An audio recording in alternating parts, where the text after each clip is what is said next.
दोस्तों, आज ही वीडियो में हम एक्सरसाइज 6.12 के बारे में सीखेंगे। चलो शुरुआत करने से पहले मैं आपको ये बोल देता हूँ कि भाई लास्ट टाइम हमने एक्सरसाइज नंबर 6.1 करी थी। उसमें टाइम प्रॉब्लम के हिसाब से एक सम रह गया,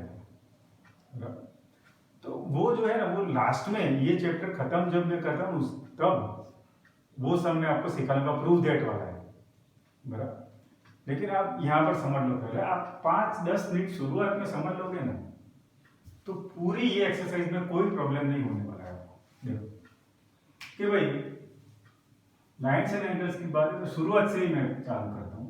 ये दो,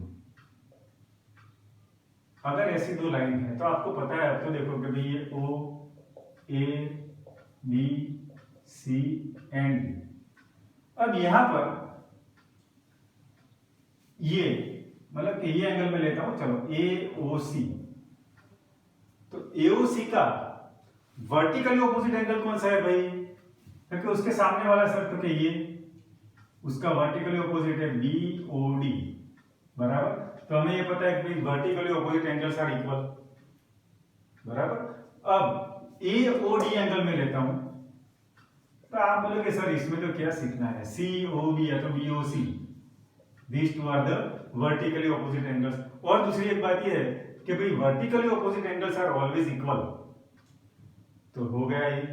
चलो दूसरी एक बात हमने लास्ट वीडियो में ये सीखी थी कि भाई the sum of linear pair of angles is 180 degree बराबर।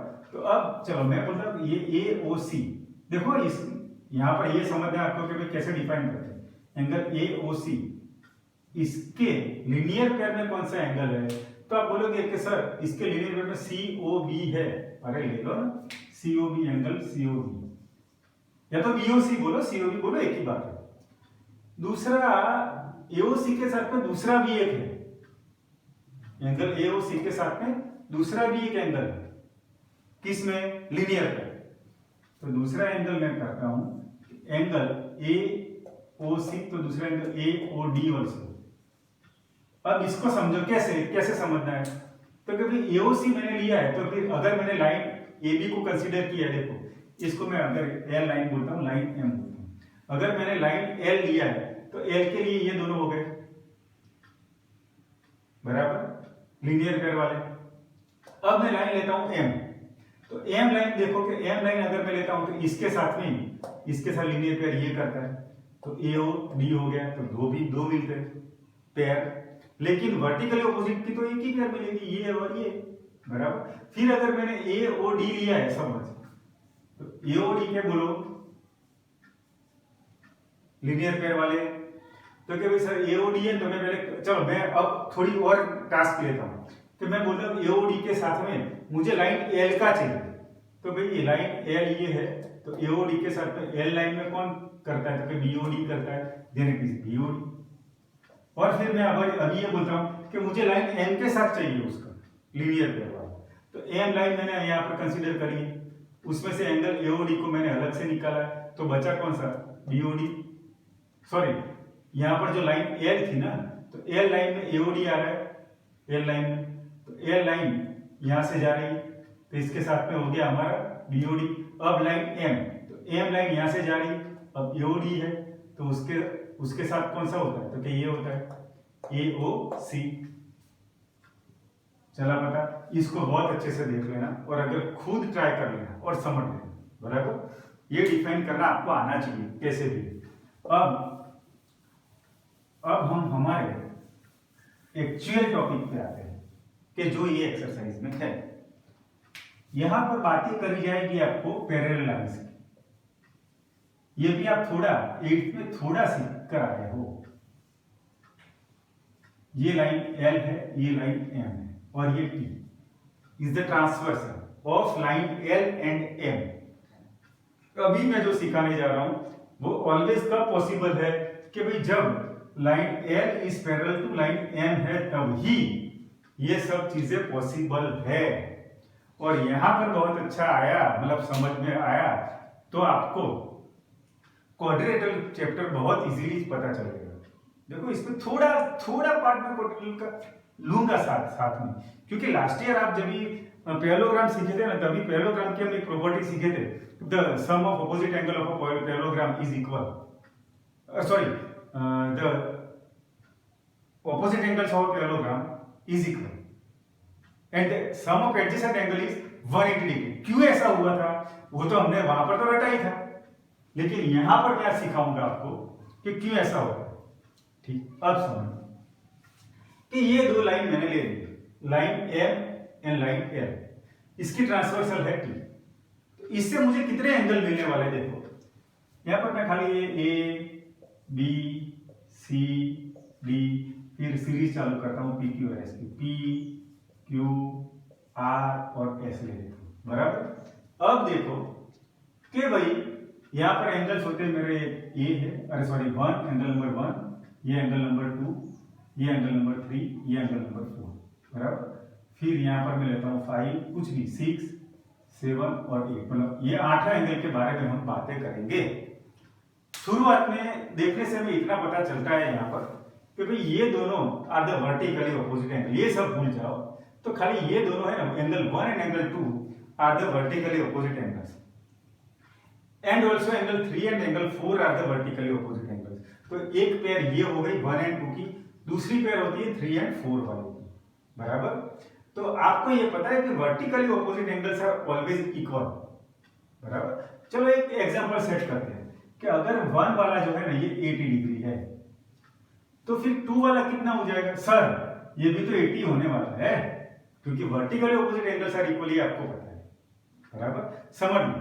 फिर अगर ये 80 है तो इसका लीनियर पेयर वाला कौन सा है, तो क्या सर 4 वाला भी है और 3 वाला भी है, तो क्या भाई 4 वाला कितना होगा, ये 80 है तो लीनियर पेयर से 100, चलो कर लेते हैं।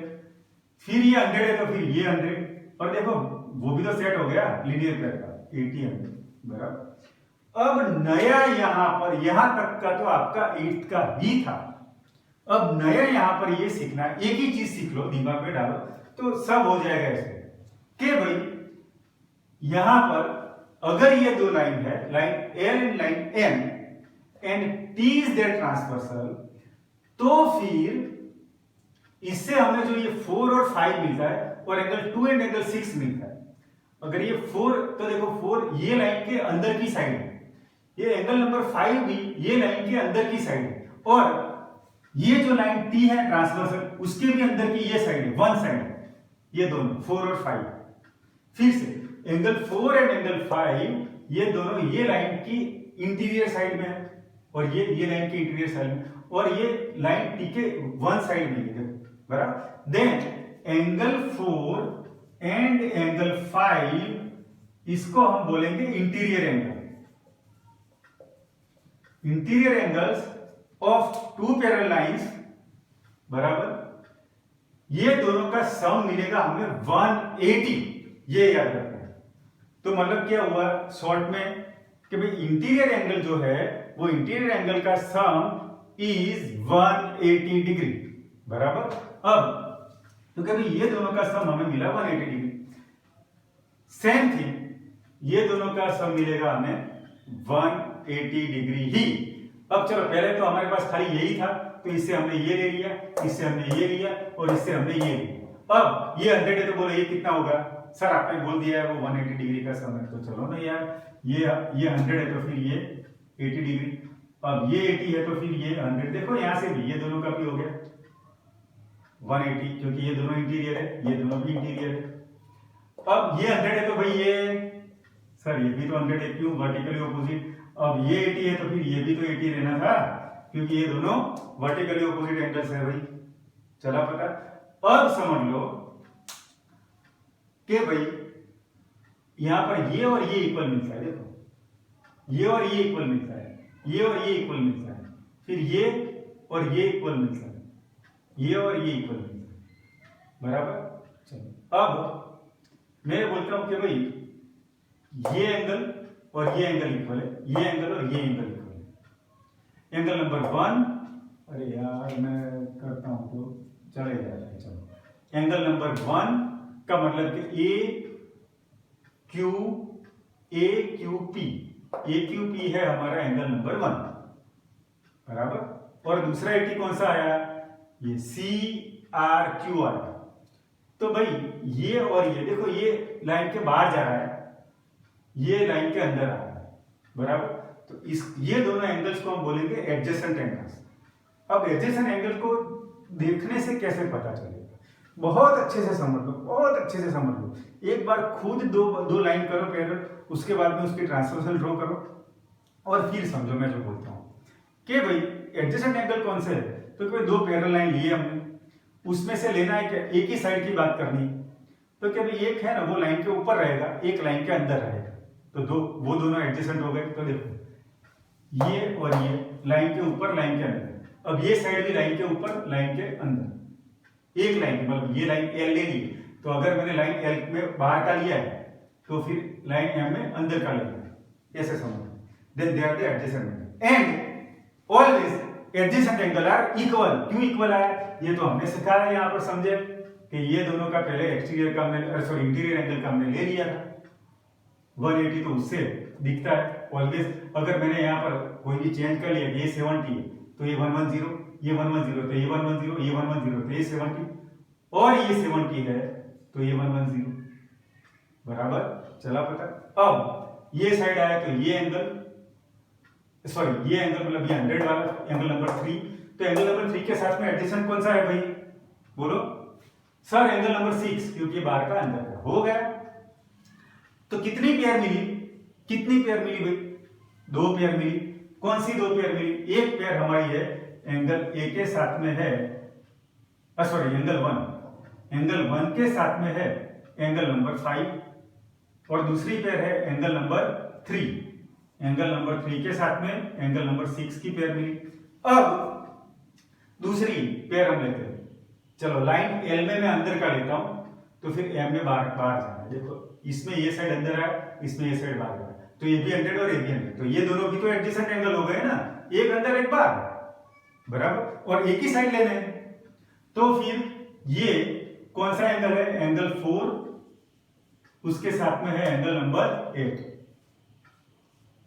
यहां पर आ जाना है, तो यहां पर आए तो अंदर आए तो एंगल नंबर 2, उसके साथ में एंगल नंबर 0।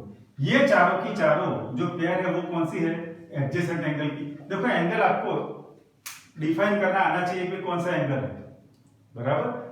ये अगर अच्छे से पता चल गया ना, आप यूं कर लोगे। चलो अब मैं यहां पर बोलता हूं एक्स और वाई, ये दोनों कौन से एंगल है भाई, आप बोलोगे कि सर ये दोनों है इंटीरियर एंगल, दैट्स इट। तो x प्लस वाई कितना होगा, 180 होगा, बराबर। चलो अब हमने 2 एंगल के बारे में बातें करें। कौन से 2 एंगल, एक इंटीरियर एंगल, तो इंटीरियर एंगल 4 और 5 एक पेयर, दूसरी पेयर कौन सी है 2 and 6 की, ये 2 है, angle number 2 and angle number 6 are the interior angles, समझ लिया। चलो अगर एंगल नंबर 2 है तो उसको अगर मुझे मैथमेटिकली लैंग्वेज में डिस्क्राइब करना है तो वो कौन सा है, तो यहाँ पर मेरी उंगली है तो बीच में इसको रखना है, तो क्या भाई ये एंगल है, अल्टीमेटली ये एंगल यही है ना, दिखता है ये, तो इसको कैसे लिखेंगे, बी क्यू और यहाँ पर आर, बी क्यू आर, बराबर। और अगर मैं एंगल नंबर 6 को लिखना चाहता हूं तो क्या फिर यही देखना है, खाली इतना ही देखना है। तो क्या ये यहां से एक रे कहां गया, यहाँ पर, तो कहां पर आया डी पर, फिर आया आर पर, और फिर कहां पर गया, ये क्यू पर आया, देन डी आर क्यू, दूसरा एंगल हो गया हमारा। तो ये दोनों इंटीरियर एंगल मिल गए, बराबर। तो इंटीरियर एंगल की कितनी पेयर मिलती है भाई, 2 पेयर मिलती है। एडजेसेंट एंगल की कितनी मिलती है, 4 पेयर मिलती है। अच्छे से समझ लिया है आपने। अब सबसे इंपॉर्टेंट करस्पॉन्डिंग एंगल, तो करस्पॉन्डिंग एंगल में याद क्या रखना है आपको, करस्पॉन्डिंग एंगल है ना सर, वो या तो एस करता है या तो जेड करता है, ये याद रखना है। देखो जेड या तो एस, मतलब ये कौन सी है, तो ये जेड है, देखो सॉरी एस है, ये एस हो गया। तो अब एस करने के लिए, अरे एस ले मतलब मजे नहीं हो, एबीसीडी का एस करने के लिए हमने यहां पर आए, बराबर, ये एस हुआ। तो अब एस में देखो यहाँ पर मैं रुका, तो यहाँ पर रुका तो ये आया, और फिर यहाँ से कहाँ गया, ये साइड गया, तो 2 and 5 and angle 2 is equal to angle 5। और ये कौन सा है, क्योंकि इट इज कोरस्पॉन्डिंग एंगल। बराबर। फिर z सर आपने बोला था, तो z कौन सा है, देखो यहां से आए यहां रुके तो कौन सा एंगल हुआ, एंगल नंबर 4, मतलब AQR। फिर यहां आए और यहां से कहां गए, यहां गए, क्योंकि भाई ये 4 एंड ये 6, तो angle number 4 is equal to angle number 6 and they are the corresponding angle. तो कोरस्पॉन्डिंग एंगल की कितनी पेयर मिलती है भाई, 2 पेयर मिलती है, and corresponding angles also are equal. तो देखो कि ये और ये इक्वल, ये और ये इक्वल। अब तो इतना अच्छे से समझ लो इसको कि रात में से दिन में से जगह कर भी कोई पूछता है कि भाई कोरस्पॉन्डिंग एंगल, तो बोले या तो वो एस करने वाला है तो जेड करने वाला है, ये और ये आ गया। बराबर। अल्टरनेट एंगल तो एक ऊपर रहेगा एक नीचे रहेगा, लेकिन लाइन के एक ही साइड रहेगा। बराबर। चलो अब सर आपने बोला था कि आप क्वाड्रिलर के बारे में थोड़ा पैरेललोग्राम में क्यों ऐसा होता है वो आप सिखाने वाले हो। चलो सिखा देता हूं। चलो देखो, अरे यार मैंने ये बहुत जल्दी कर दी, कोई नहीं, चलो सिखा लूंगा।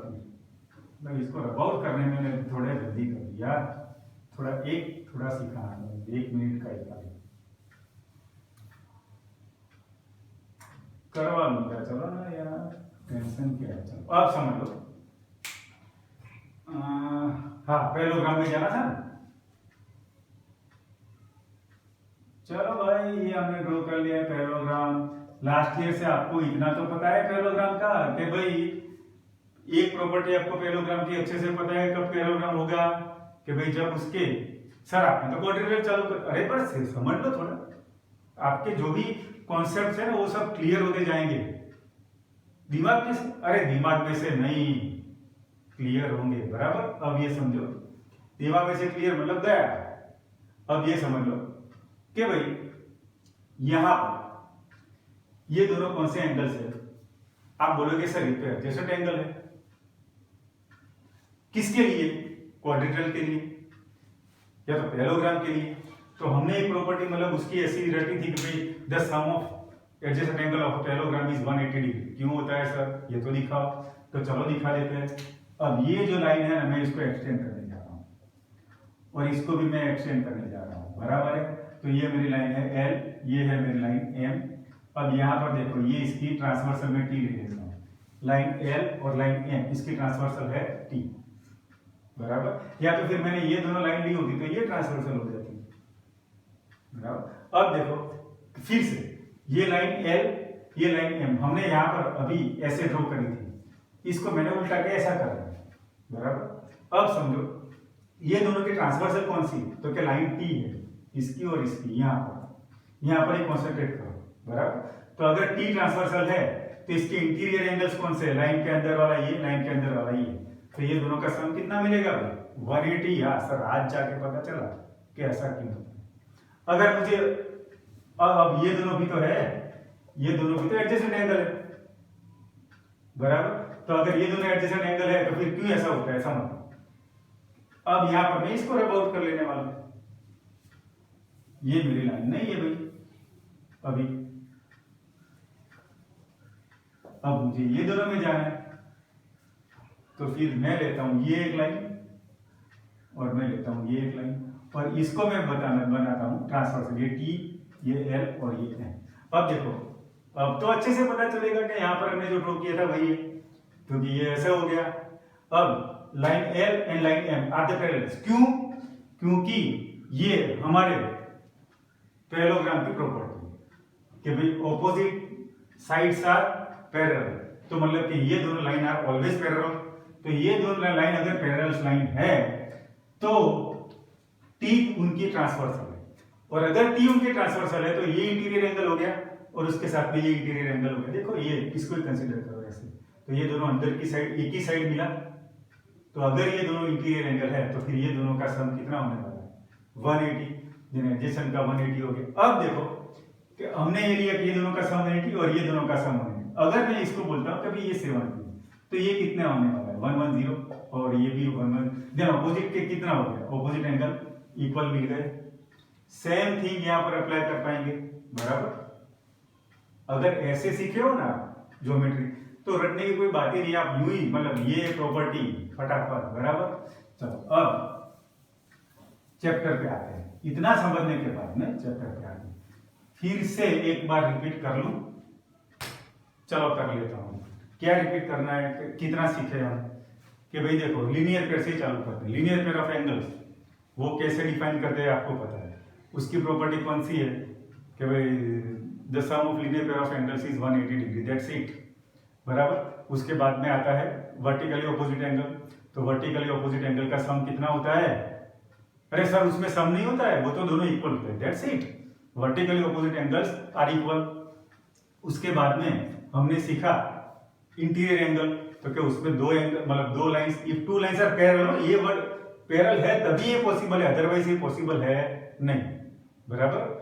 तो दो लाइंस अगर पैरेलल है तो उसमें क्या होगा, उसकी ट्रांसवर्सल की एक साइड की दोनों अंदर के लिए, दोनों के दोनों साइड, तो ये एक पेयर होगी और दूसरी पेयर ये हो गई, तो दोनों पेयर का सम मिलेगा 180 डिग्री, ओके।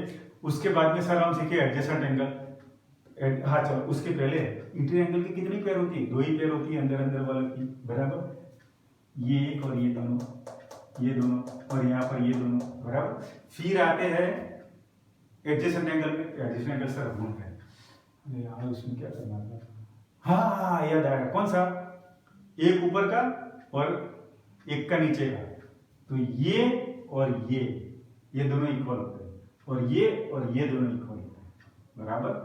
चलो फिर दूसरी मतलब एक पेयर ये हो गई और दूसरी पेयर ये हो गई, तीसरी पेयर कहां से लाएंगे, ये अंदर तो ये बाहर, ये तीसरी पेयर और ये चौथी पेयर, ये अंदर तो ये बाहर, बराबर, चार पेयर।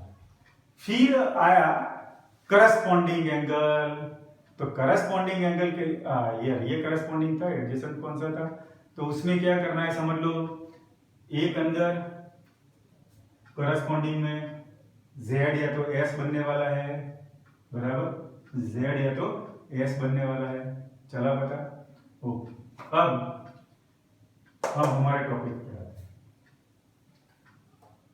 एक्सरसाइज में फर्स्ट देखो, फाइंड x एंड y, तो सर इसमें तो क्या करना है, x और y फाइंड करना है, कर लेते हैं भाई, इससे तुरंत ये मिलेगा, मैं बोलता हूं ये 50 है तो ये x कितना है, सर ये तो आपने सीखा ही नहीं, अरे यार क्या बात करते हो, x और 50 ये दोनों कौन से एंगल्स है, they are the linear pair of angle, देखो ना यार ये दोनों लीनियर पेयर में, तो ये दोनों का सम कितना है 180 है, तो अगर ये 50 है तो ये कितना है 130 है, चलो x मिल गया 130, अगर x मेरा 130 है तो y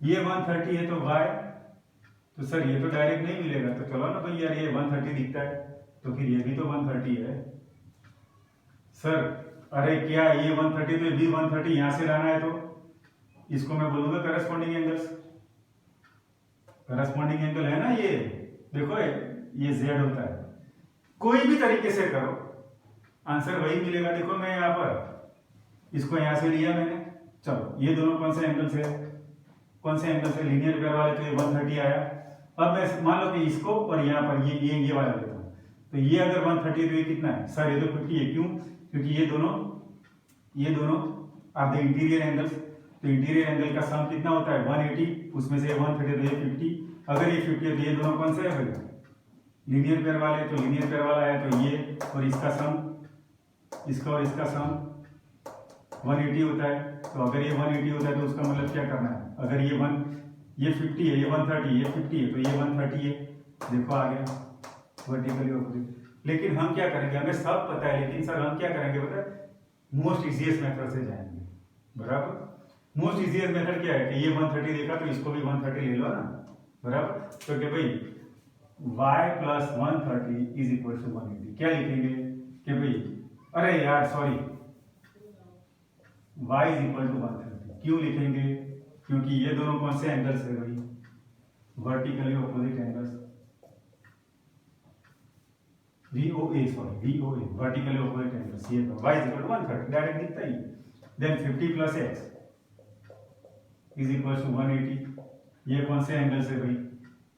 तो बोलेंगे कि they are the linear pair of angles, therefore x is equal to 180 minus 50, therefore x is equal to 130। इधर यार कोई मुझे ऐसा बोलेगा कि सर हमारे स्कूल में ऐसा नहीं सिखाया है, हमारे स्कूल में तो ऐसा बोला है कि भाई पहले ये दोनों का कर लो और फिर ये बोलो कि भाई x is equal to y। क्यों? क्योंकि they are the corresponding angles. तो कर लेना भाई, वही बात है, तो ये नहीं दिखाना है उसको, बराबर। चला तो कौन सी कोई भी मेथड करो सही होने चाहिए मैथमेटिकल स्टेप्स। अब ये हो गया, इसके बाद में हाँ चलो ये तो फिर ये भी तो शो करना था कि A B is parallel to C D, A B is parallel to C D, बराबर। तो अब यहाँ पर ये कितना आया था? अरे यार मैं भूल गया, इसमें ये 130 है, अगर ये 130 है तो ये 50 है, और ये 150 है तो ये 130 है, बराबर। ऐसा कुछ आया था, सॉरी। अब देखो तो हम क्या बोलेंगे कि भाई ये दोनों एंगल्स, अगर यहाँ पर मैंने O रख लिया पॉइंट और यहाँ पर मैंने पॉइंट रखा है P, तो हम ये बोलेंगे कि एंगल, कौन सा एंगल? Angle AOP is equal to angle कौन सा है? AOP, sorry AOP plus angle ये कौन सा है? P, तो कि ये OPC plus angle OPC is equal to क्या आया? 180 डिग्री। तो मतलब कि ये दोनों एंगल्स कौन से है? ये दोनों एंगल्स है interior angles of two lines. If the sum of interior angle of two lines is 180 degree, then both these two lines are parallel. उल्टा देखो, रिवर्स, बराबर। चलो अब आगे सेकंड में ये करना है x y और z। तो अब तो कि सर यहाँ पर तो मैं एक चीज अज्यूम बहुत अच्छे से कर सकता हूं। देखो ये, क्योंकि यहां पर क्वेश्चन में ये दिया है एल एम एंड एम, मतलब क्वेश्चन में देखने नहीं जा रहा हूं, लेकिन मान लो कि line L is parallel to line M is parallel to line M, वहां पर कोई भी दी होगी और ये मैं बोलता हूं कि टी, बराबर। चलो अब L is parallel to M and M is parallel to M, मतलब इसका मतलब क्या है? और if L is parallel to M and M is parallel to M, तो उसका मतलब ये कि L is parallel to M and T is their transversal। तो अब ये लाइन भूल जाओ, ये बीच वाली ये लाइन है वो भूल जाओ। तो मतलब और ये, तो यहां से ये देखो ये कौन सा हो गया भाई? ये यहां और यहां, तो X और Z दोनों को कौन से एंगल है? बोलो, X और Z एंगल दोनों कौन से एंगल है? तो कि भाई both of them are the Z होता है करस्पॉन्डिंग एंगल, तो x और z वो दोनों इक्वल है, बराबर। तो क्या फिर यहां समझो x is equal to z। क्यों? क्योंकि corresponding angles of parallel lines ये लिखेंगे तो उसको पता चलेगा कि भाई ये आपने क्यों ऐसा लिखा है, बराबर। फिर क्या बोलेंगे कि भाई x प्लस वाई, तो अब x is equal to z है, तो अब यहां पर समझो कि x प्लस वाई कितना है? क्यों? क्योंकि interior angle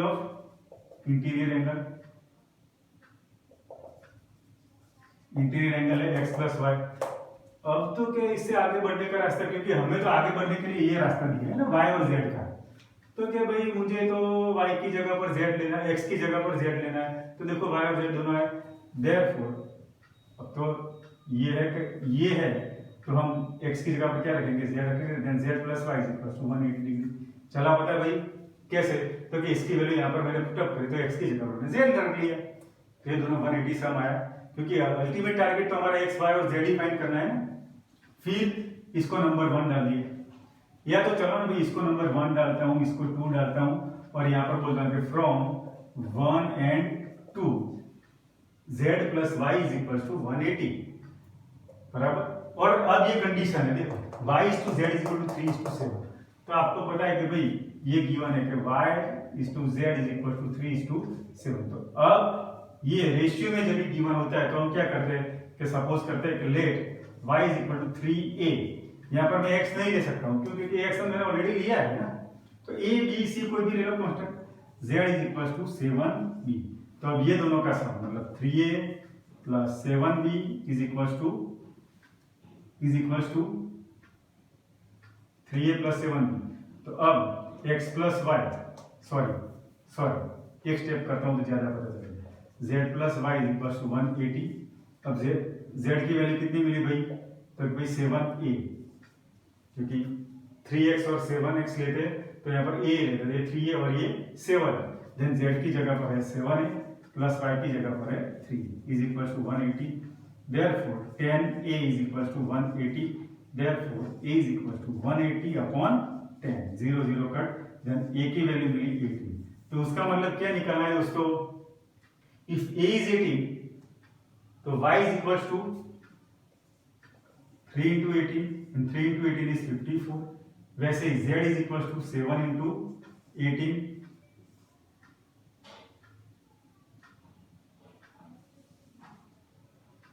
126, z is equal to 126। अब तो y मिला z मिला, तो x भी कितना है 126 की बात खत्म है।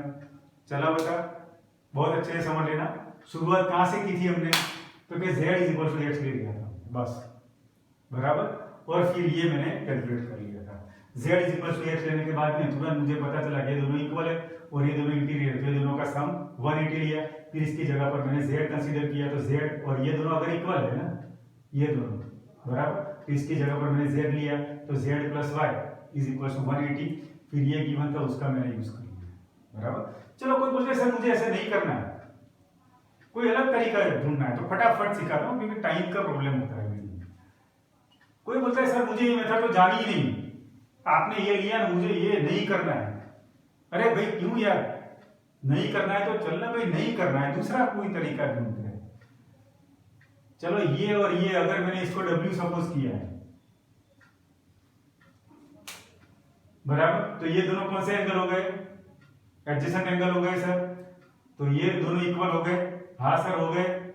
तो इसकी जगह पर मैं क्या कंसीडर कर सकता हूँ, x कंसीडर कर सकता हूँ, तो फिर x और z यहाँ से भी वैसे इक्वल मिले, और ये दोनों भी तो इक्वल मिले, अरे सॉरी ये दोनों का सम भी तो 180 हुआ, बराबर, ऐसे भी हम आगे जा सकते हैं। चलो अब थर्ड सम,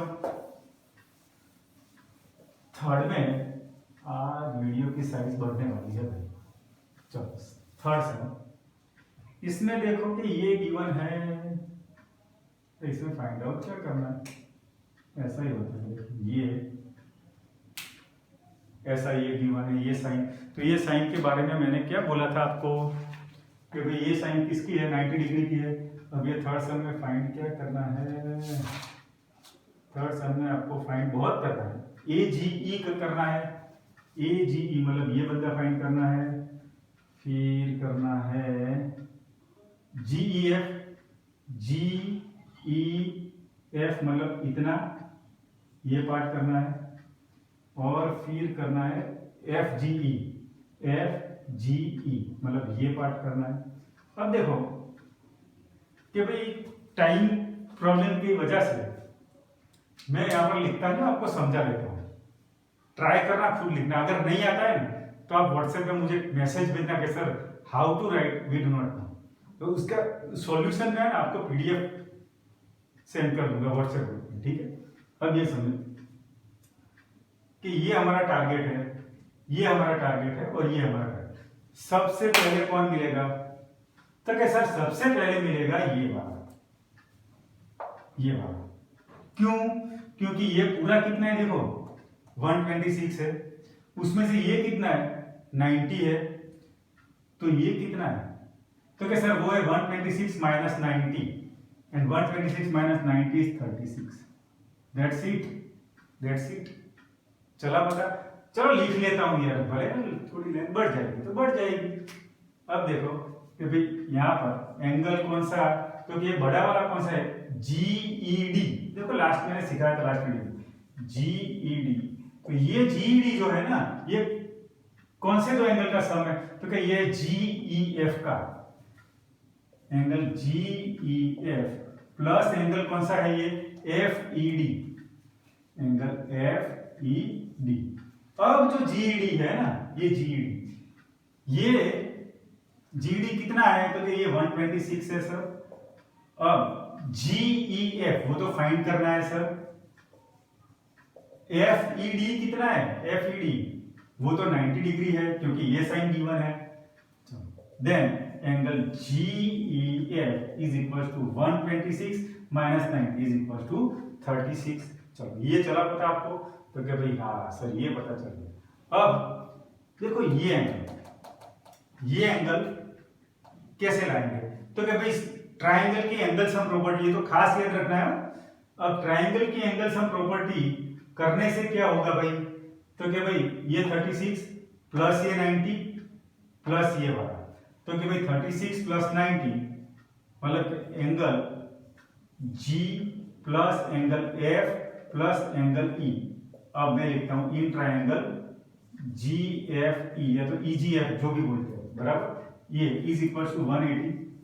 अब ये ट्राइंगल के ये एंगल है, ये G अंदर वाला G, ये अंदर वाला है और ये अंदर वाला E, बराबर। तो अब G कितने का है दोस्तों, G तो हमें फाइंड करना है, तो सर ऐसा रखो, प्लस F कितने का है, F 90 डिग्री। क्यों 90 डिग्री होगा, क्योंकि देखो ये दोनों पैरेलल लाइन है, तो फिर ये 90 है तो फिर ये भी तो 90 है। प्लस एंगल E कितने का है, हम लाए 36 का sir, is equal to 180 degree.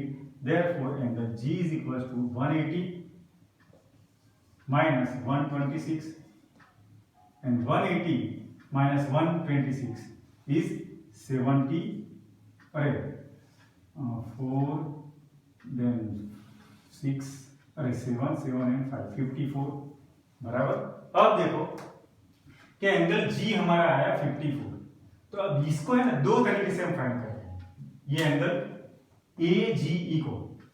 चलो एक तरीका मैं बोल देता हूँ कि ये दोनों कौन से दिखते हैं, सर ये तो लीनियर पेयर है, तो लीनियर पेयर है तो ये दोनों का सम कितना मिलेगा भाई, ये दोनों का सम मिलेगा 180।